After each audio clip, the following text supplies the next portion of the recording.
Hi friends, welcome back to Bhagavatam series episode number 20.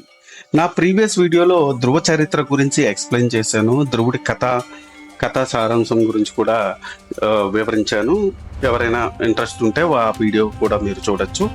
ఈ వీడియోలో ప్రచేతుల కథ గురించి ఎక్స్ప్లెయిన్ చేయబోతున్నాను. Let's get into the video.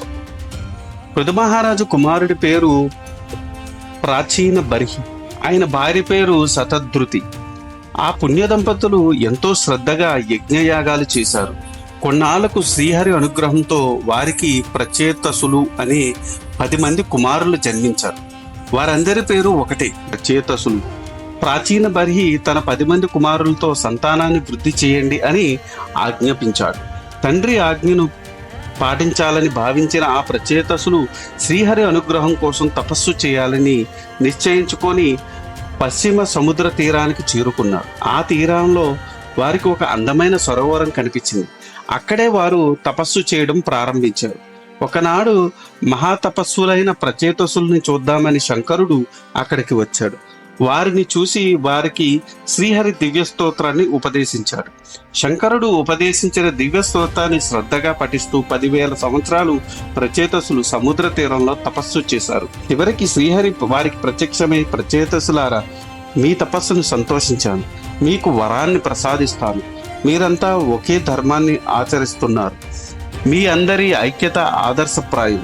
సంధ్యా సమయంలో నిత్యం మమ్మల్ని స్మరించే వారికి సర్వభూతదయ సాదర ప్రేమ పెంపొందుతాయి. మీకు శంకరుడు చెప్పిన దివ్య స్తోత్రాన్ని పఠించిన నేను సంతృప్తి చెందుతాను. మీకు మహీరహుడు కుమార్తె మారీషాతో వివాహం జరుగుతుంది. మీకు ఎంతో కీర్తి ప్రతిష్టలు సంపాదించి పెట్టే కుమారుడు పుడతాడు. అతడే దక్షుడు. అతడు జన్మించిన తర్వాత చివరికి మీరు నా సన్నిధికి చేరుకుంటారు అని పలుకగా ప్రచేతసులు శ్రీహరిని పరిపరి విధాలుగా స్తుతించి తమకి ఎప్పుడో భగవద్భక్తులతో సాంగత్యం కలిగి ఉండేలా భాగ్యాన్ని ప్రసాదించమని కోరుకున్నారు. శ్రీహరి తదాస్తు అని ఆశీర్వదించి అదృశ్యమయ్యాడు. ప్రచేతసులు ఆనందంగా సముద్ర తీరం నుంచి తపస్సు చాలించి లేచి చూడగా అంతా దట్టంగా పెద్ద పెద్ద అరణ్యంలా మారిపోయింది. కాలు పెట్టడానికి కూడా తగిన స్థలం లేదు. వెంటనే వారికి ఆగ్రహం కలిగింది. వారి ఆగ్రహానికి ఆ వృక్షాలన్నీ దగ్ధమైపోసాగాయి. వెంటనే బ్రహ్మదేవుడు అక్కడికి వచ్చి వారిని వారించాడు. దాంతో వారి ఆగ్రహం చల్లారి చెట్లు తగలపడకపోవడం ఆగిపోయింది. ఆ విధంగా తమను పూర్తిగా నాశనం చేయకుండా ఆగిన ప్రచేతసులకి ఆ వృక్షాలు మారీష అనే తమ కన్యనిచ్చి వివాహం చేశాయి. విష్ణువు చెప్పిన ప్రకారం ప్రచేతసులు ఆమెతో సుఖంగా సంసారం చేసి దక్షుడనే కుమారుణ్ణి పొందారు.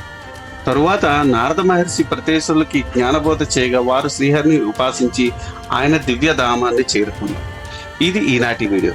మరిన్ని ఇంట్రెస్టింగ్ వీడియోస్ కోసం మీరు చేయాల్సిందల్లా మా ఛానల్ సబ్స్క్రైబ్ చేసుకొని బెల్ నోటిఫికేషన్ ఆన్ చేసుకొని పెట్టుకోండి. ఈ వీడియో కనుక మీకు నచ్చితే do like, share and subscribe. Thanks for watching. జై సనాతన ధర్మం.